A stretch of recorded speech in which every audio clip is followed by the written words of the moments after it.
le bulletin d'Ingrid Day. Vous avez pu suivre ces images assez tristes. Après le drame à Djawara, un camion transportant des bidons d'essence de contrebande qui s'est renversé et s'est enflammé. Le bilan est très lourd et dramatique.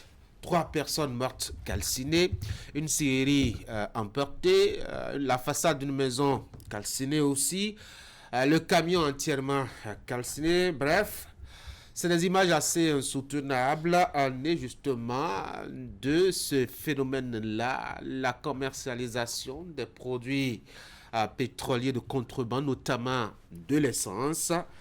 Payo, comme on l'appelle au Bénin.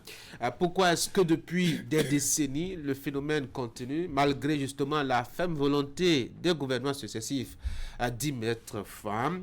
Est-ce que les solutions actuelles pourrait arriver à permettre à ce que les gens se convertissent avec le développement annoncé des mini-stations, autant de sujets et d'axes de réflexion autour desquels on va donc échanger ce matin. Rich, bonjour. Bonjour Tanguy. Eric et Franck, bonjour.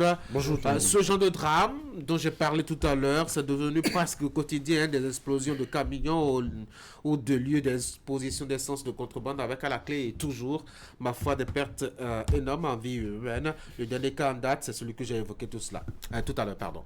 C'est une fatalité, Eric.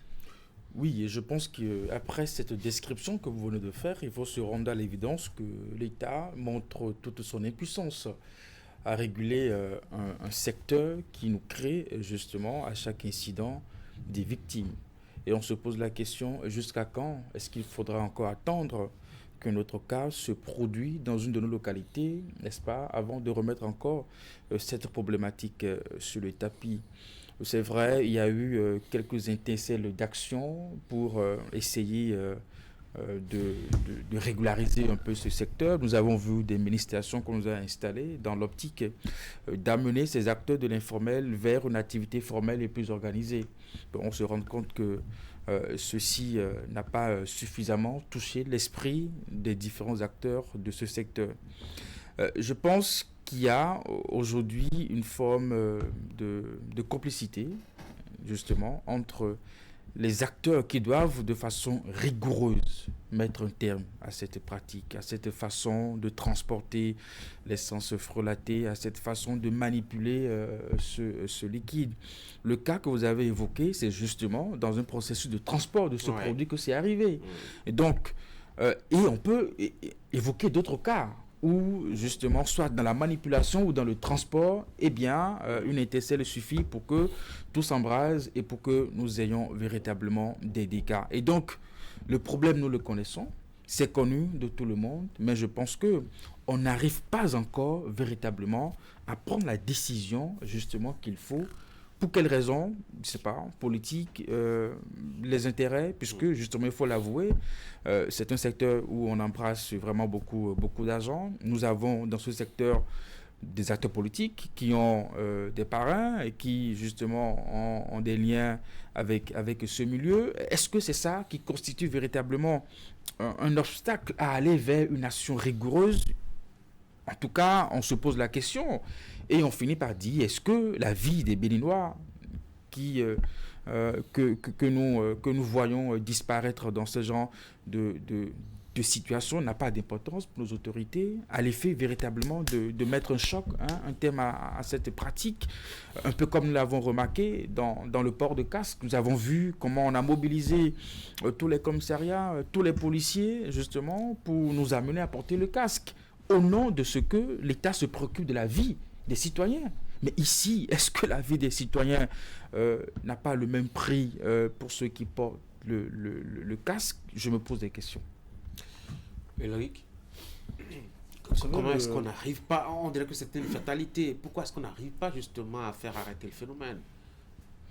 Je vous répondrai, si je veux utiliser un seul mot, je dirais simplement rigueur. C'est le seul mot, rigueur. Il manque la rigueur. Et déjà, avant de revenir sur ce qui a créé tout ceci, il faut noter que à travers ce drame, nous avons eu 2 manquements à la sécurité. Le premier manquement, celui que beaucoup de personnes n'ont pas vu, c'est le manquement aux normes de sécurité routière.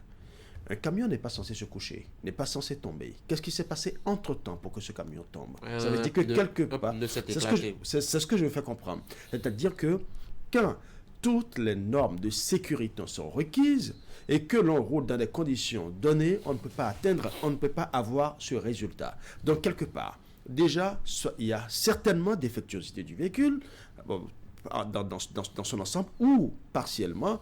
Deuxième chose, la vitesse à laquelle le véhicule roulait ne lui permettait pas de contrôler justement ce pneu qui a éclaté. Donc, vous voyez, il y a eu beaucoup d'aspects qui sont mélangés. Donc, déjà, il y a eu manquement aux normes de la sécurité routière. Première chose. Deuxième chose, on connaît les conditions dans lesquelles on doit transporter des liquides inflammables. Ces conditions sont connues de façon avec des normes universelles. Et ces normes universelles, le Bénin ne déroge pas à ces normes universelles parce qu'on a vu des stations de service, des stations-service qui font souvent recours à cette manière de transporter le carburant, tout ce qui est en tout cas liquide inflammable. Comment se fait-il que, dans le même temps où on impose ces règles à ceux-là qui font la commercialisation des produits pétroliers de façon légale et légitime, d'autres ne le font pas de cette manière. Dans le même temps, on constate que les deux sont sur le même marché et on a tendance à régulariser ou à formaliser justement celui qui fait de la contrebande.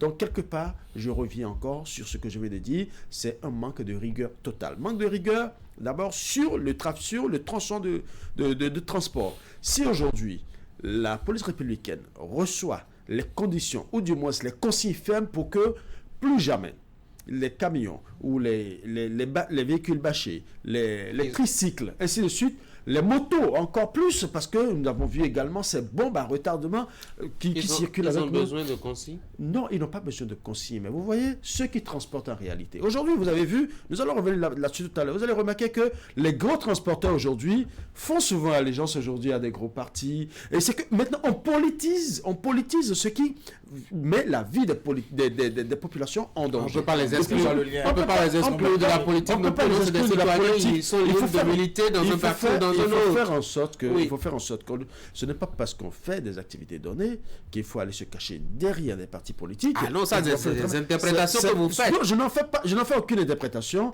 Les images sont là, nous les avons vues même la semaine dernière. Oui, il faut faire en sorte que ce qui doit être proscrit soit véritablement proscrit, que la rigueur qu'il faut pour pouvoir réglementer soit mise sur pied. Eric, je pense qu'il faut aller un peu plus loin. Quand Ulrich évoque rigueur, enfin, moi je n'ai pas de complicité, parce que les infractions routières qu'il a évoquées suffisent pour que même un simple policier se préoccupe de ce camion. Sans ordre, rien du tout. Oui, même si ce n'est pas ce que le camion transporte, qui devrait intéresser ce policier, qui devrait avoir une consigne pour jouer son rôle de policier, mais rien que l'état du camion qui circule, qui traverse de grandes villes, avec tout ce que Ulrich a cité, devrait amener un agent de la police, n'est-ce pas, à arraisonner ce camion. Et peut-être même que dans cet exercice, le policier pourra se rendre compte en réalité qu'il y a encore une marchandise qui doit pas circuler en plein jour ou à ce moment précis, n'est-ce pas, de la journée. Donc, il y a une complicité parce que on a dû traverser plusieurs cordons douaniers, on a dû traverser plusieurs postes de police, n'est-ce pas, sans le moindre contrôle,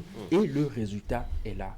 Est-ce qu'effectivement, dans ce pays, on lutte véritablement contre l'essence frelatée? Oui, on fait quand même beaucoup d'efforts. Je crois que c'est la grande question. La multiplication, on va pas jouer les aveugles. La multiplication des stations-service, des mini-stations qui ont commencé à pousser ça et là, Cotonou montre que on a quand même, en tout cas progressivement, l'envie d'enrayer ce phénomène-là, Franck. Absolument. Il y a eu des efforts au niveau du gouvernement pour formaliser un peu le secteur et pour reconvertir même certains acteurs. Et ça ne date pas du temps de Patrice Talon. On sait que au temps de Boni Yayi et même avant Boni Yayi, il y a eu quand même des efforts qui ont été faits pour essayer de réorganiser ce secteur.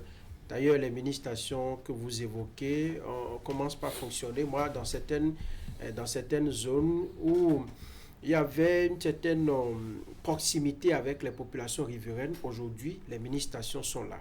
Mais cela ne peut pas suffire, tout simplement parce que le secteur de l'essence de contrebande est une source de revenus pour des milliers de familles béninoises. Et donc, lorsqu'ils n'ont pas de moyens, lorsqu'ils n'ont pas d'emploi et tout, et ils s'engagent dedans, et c'est un produit que tu vends, tu as l'argent le soir, tu peux faire ton compte et dire, voilà ce que j'ai gagné, le lendemain, je peux aller encore m'approvisionner. Je pense que le problème se situe au niveau, par exemple, du transport.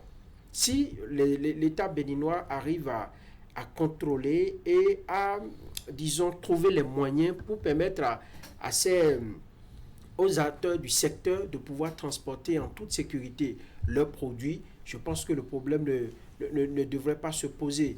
On transporte le produit avec des moyens très précaires. Vous voyez des véhicules qui ont été totalement transformés avec des feuilles de tôle. Vous voyez un véhicule qui est sorti avec des caractéristiques qu'on transforme. Et lorsque vous les on change de dimension. Voilà, on redimensionne tout. Et quand vous le faites ainsi, par exemple, le poids sur le pneu, ça va changer. Les dimensions qu'il faut respecter, toutes les charges telles que les gens l'ont prévu, parce que ça avait des précisions que ça sort d'une firme ou d'une usine. On n'a pas prévu que vous fassiez encore un toit en haut ou que vous mettez encore des bidons d'essence au bas des sièges. Donc tout cela fait que aujourd'hui il est impossible de contrôler. Vous avez posé une question, vous avez dit est-ce que c'est une fatalité? Moi je dis oui et non. C'est une fatalité parce que ça a échappé longtemps au gouvernement. Mais je pense que dans plusieurs autres secteurs, on en est arrivé à régler des problèmes. Si on prend cela à bras le corps, on devrait le faire. Ça rend difficile dans le secteur de la contrebande parce que justement, il y en a qui préfèrent aller par moto. Ils vont faire une dizaine de tours par jour, ça ne les dérange aucunement. Et donc, vu que nous avons des frontières assez poreuses, on ne peut pas contrôler. On a combien d'argent de douane? On a combien d'argent de la police? Même si vous déversez tous ceux qui sortent d'une promotion de l'école de police sur les frontières béninoises, ils ne pourront pas véritablement, parce que sur l'eau également, ça se passe. Voilà un peu ce qui rend complexe la lutte contre le pays. Deuxième axe de nos discussions, est-ce que véritablement c'est possible d'arrêter ce phénomène, Eric? Oui, vous savez, je pense que l'État a fait un choix qui malheureusement n'est pas celui de protéger la vie de nos concitoyens, mais plutôt d'encourager un secteur justement à continuer à prospérer. Je ne sais pas si vous êtes déjà arrivé d'apprendre que la police a arrêté une cargaison d'essence frelatée, un peu comme nous voyons les produits pharmaceutiques, les produits psychotropes, je ne sais pas. Or, dans aucun document, vous ne verrez que c'est écrit que c'est un commerce légal qui doit être mené par des activités. Donc, nous sommes dans quel jeu finalement? Soit on ferme les yeux, justement, parce que, je ne sais pas, on n'arrive pas encore à trouver une solution, mais au même moment, nous voyons des politiques quand même aux côtés de ces acteurs, nous voyons même des douaniers aux côtés de ces acteurs. Et pour nous qui observons ceci, on se pose la question, est-ce que, de façon indirecte, l'État n'a pas peut-être donné un quitus pour que ce commerce puisse continuer à prospérer? Parce que si vraiment on veut, enfin, nous voyons comment l'État mène un combat contre ce qui est interdit. Nous avons beaucoup d'exemples, justement. Mais il se trouve curieusement que dans ce cas précis, nous n'observons absolument rien. Même pas des contrôles policiers. Rien du tout, rien comme action, justement. Et qui ne sait pas aujourd'hui la façon dont l'essence frelatée est transportée dans Cotonou, dans Sémépodu, dans Akpakpa, dans bien d'autres localités? Nous le savons. Nous savons qu'il existe des endroits identifiés comme étant des endroits où on vient justement déposer des milliers de bidons d'essence frelatée. Nous connaissons tout ça. Connu même de nos services de sécurité. Mais qu'est-ce qu'on y fait? Absolument rien. Et vous voudriez justement que dans ce contexte-là, on puisse penser un seul instant que l'État est en train de mener une lutte? En tout cas, moi, j'arrive pas à trouver des arguments dans ce sens. Oui, mais la phase que vous avez faite, Eric, c'est non, on ne peut pas lutter contre le paillot. Ah oui, c'est raisonnable. Moi, je suis péremptoire pour dire que on doit pouvoir réorganiser, formaliser davantage le secteur. Mais lutter contre le paillot, ça va être très difficile. Bon, nous avons la preuve. Depuis Kérékou, enfin, en passant par Boni Yayi et aujourd'hui Patrice Talon, vous avez vu, on a encore des bidons d'essence que les gens transportent. Je pense que l'État est en train de trouver une solution, mais il faut donner les moyens pour assurer un transport sécurisé. Parce que chercher à lutter contre cela, c'est créer encore d'autres problèmes. Ça ne va jamais cesser. Donc pour moi, il faut choisir la bonne solution. Et la bonne solution, c'est de de pouvoir leur imposer, leur imposer des moyens de déplacement qui les sécurisent, parce que nous fermons les yeux sur tout ce que nous voyons, mais nous dénombrons chaque jour des morts. Est-ce que c'est cela que nous voulons pour nous? Si on doit lutter, quand on dit lutter, c'est qu'on veut enrayer. On ne peut pas enrayer aujourd'hui la commercialisation du paillot. C'est pas possible, parce que vous voyez, ça quitte le Nigeria. Le Nigeria a besoin d'un marché d'écoulement, et le marché le plus ouvert, c'est le Bénin. Vous demandez donc peut-être qu'on ferme les frontières à cause du paillot, ou qu'on mène la lutte simplement contre le paillot. Moi, je me dis, ce n'est pas possible, mais l'État peut se donner les moyens de réorganiser. Y arriver. Eric? Vous avez demandé si on peut lutter contre le paillon. Pouvoir lutter contre le paillon, moi j'ai dit oui. Si on peut lutter contre le paillon, oui. Est-ce qu'on veut lutter contre le paillon? Ça, c'est une toute autre question. Et ça, c'est toi-même qui la fabrique. Sinon, non, question, la question... Je fais la nuance entre les deux Oui. questions, justement. Est-ce qu'on peut lutter contre le paillon? Oui. Est-ce qu'on veut lutter contre le paillon? C'est là où moi, je serais incapable de répondre de façon précise. Pourquoi?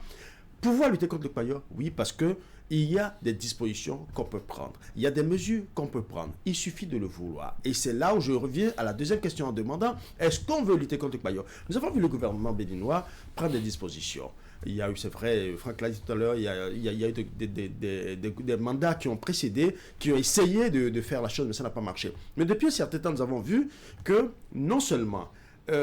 on se retrouve aujourd'hui sur le marché béninois avec deux types de carburants, avec deux différents prix, ou parfois plusieurs prix, et tout est géré de façon collégiale. Et on se demande de savoir si, est-ce que véritablement on veut le faire? Si on veut le faire, c'est qu'on met une politique en place. On met la rigueur qu'il faut en place. Et le second aspect, c'est que en même temps qu'on veut mettre cette rigueur, il faut un bon maillage en termes de stations-service. C'est vrai que dans les grandes villes aujourd'hui, on peut dire qu'il y a beaucoup plus de stations qui se créent de plus en plus. Mais il n'y a pas que les grandes villes. Parce que si aujourd'hui tout de suite on dit on veut arrêter le paillot, est-ce qu'on a la possibilité de le faire? Tout simplement parce que en même temps que vous quittez Cotonou et vous voulez rallier deux villes qui sont peut-être un peu plus éloignées, et que subitement vous avez un problème de carburant, il vous sera difficile de trouver rapidement une station-service. C'est pour ça que un problème de carburant ne peut pas être subi. Quand vous ne le prenez pas, vous vous approvisionnez en conséquence.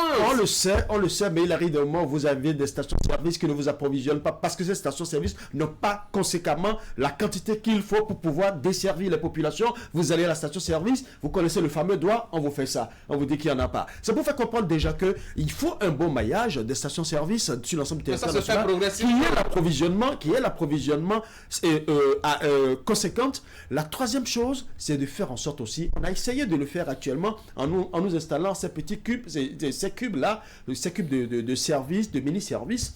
C'est bon, ça crée, en fait, ça règle un peu la situation du social qu'il y a autour du paillon, parce que faut pas occulter le volet social. Ça règle un peu le social. Mais aujourd'hui, qu'est-ce que ça donne comme résultat? Est-ce qu'on le fait de façon rigoureuse? Et aussi le transport, parce qu'aujourd'hui, qu'on le veuille ou non, il y a le transport, l'entreposage de ces carburants, et enfin la vente. Quand on parle du transport, comment est-ce que ça se fait aujourd'hui? Nous avons toujours maintenu la vieille méthode. On a des motos sur lesquelles on entrepose beaucoup de bidons. Ce sont des pompes de la circulation. On a des voitures pour lesquelles on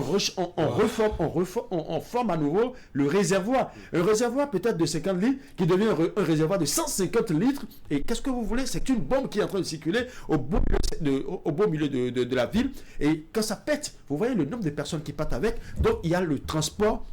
Il faut revoir les conditions de transport, les conditions d'entreposage. Et ce n'est qu'après ça qu'on peut dire maintenant, bon, asseyons-nous et régularisons les prix. Si on ne fait pas ceci et qu'on dit, nous allons utiliser 2 prix, 3 prix, ainsi de suite, on va surfer simplement sur le volet et à la fin, nous allons nous retrouver toujours en train de gérer les mêmes problèmes. La question que Ulrich a reformulée est importante et ça m'amène à poser d'autres questions. Comment l'État lutte contre le trafic de drogue? Comment l'État lutte contre le trafic de faux médicaments? Non, l'impact social comment l'État lutte contre la cybercriminalité? Oui.